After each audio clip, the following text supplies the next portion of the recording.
Hey everybody, how's it going? Welcome back along to the channel. I'm on holidays. I shouldn't really be doing this. But after watching that, I feel like there's a need to put out some kind of content.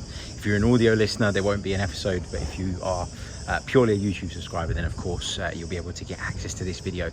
Let me know your thoughts on today's game in the comments. I'm in the beautiful Greek island of Crete. I'm out here for a few days for a wedding. I'm the best man, so plenty of stuff to be taken care of, but I thought I'd just pause for 5-6 minutes to give you guys my thoughts on today's game. And I guess the overriding feeling is one of huge frustration.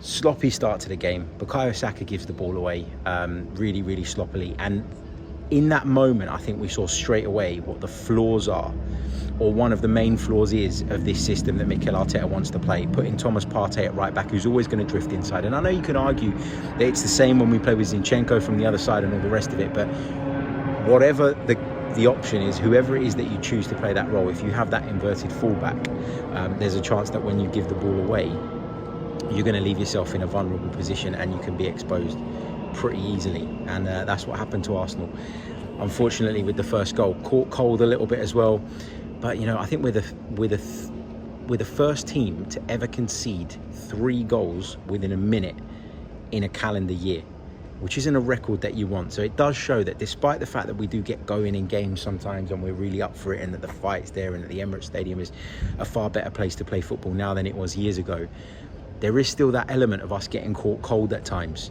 And maybe that's something in the build-up to a match. Maybe that's something in our pre-match routine that needs adjusting. I'm not really sure. The inclusion of Havertz in the team didn't surprise me. The inclusion of Trossard did, though. And I think the combination of those two playing rather than going with the centre-forward was the wrong decision. And I think Mikel realised that, 10 minutes into the second half when he made those changes. And to be fair to him, the changes made a difference. Zinchenko came on, gave us control, was playing the inverted role far more naturally, of course, than Thomas Partey does. And he gets on the ball, Zinchenko, and he does give us creativity when he's in the side from those deeper positions. And Nketiah obviously got the second goal.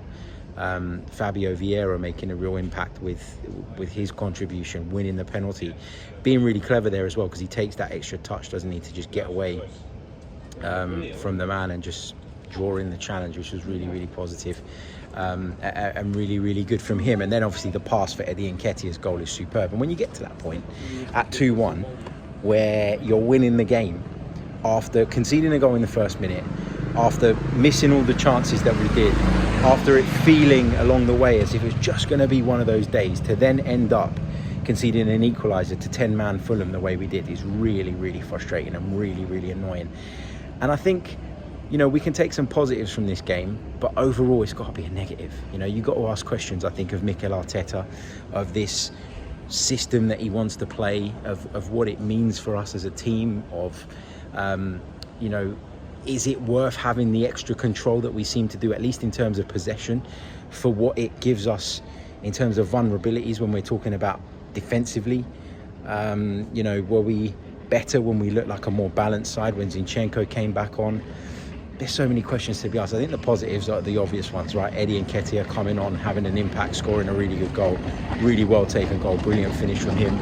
Obviously, you've got the Fabio Vieira impact. That's another really big positive. He's a player that's so talented, but has just struggled to make an impact so far at Arsenal. And this feels like his coming of age moment, in that he came on in a Premier League game and made a massive positive impact. So positives are there, but the negatives are that we had more than enough chances, as I say. There are questions for me around this system, the rotational strategy that Mikel Arteta has employed in order to try and cope with having more games. He'll feel that he's got the squad to do that now, and that makes him more likely to make changes. But in making those changes, is he disrupting our rhythm? Is there lack of continuity in terms of the team selection causing us a problem?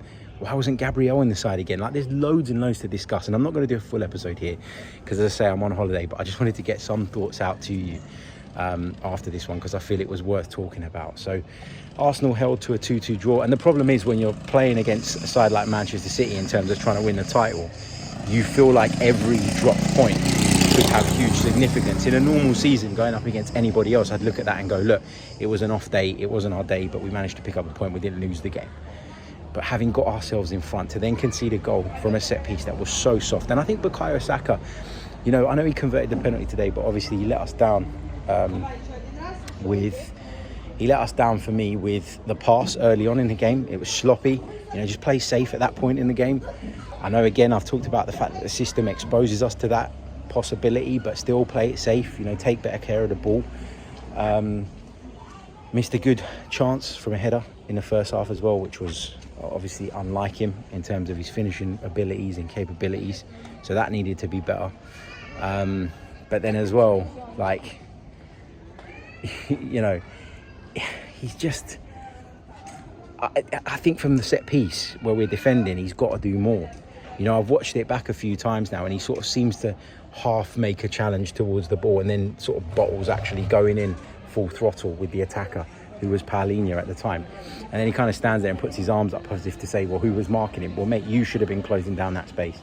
Love Bukayo Saka, but today was not a good day for him. Leandro Trossard, the same. Pretty anonymous, to be honest. Kai Havertz slows us down a little bit in terms of our play. I don't know, lots to mull over. But anyway, I'm going to leave you to it because I'm going to have my dinner, and we'll speak soon. Enjoy. Like the video, subscribe.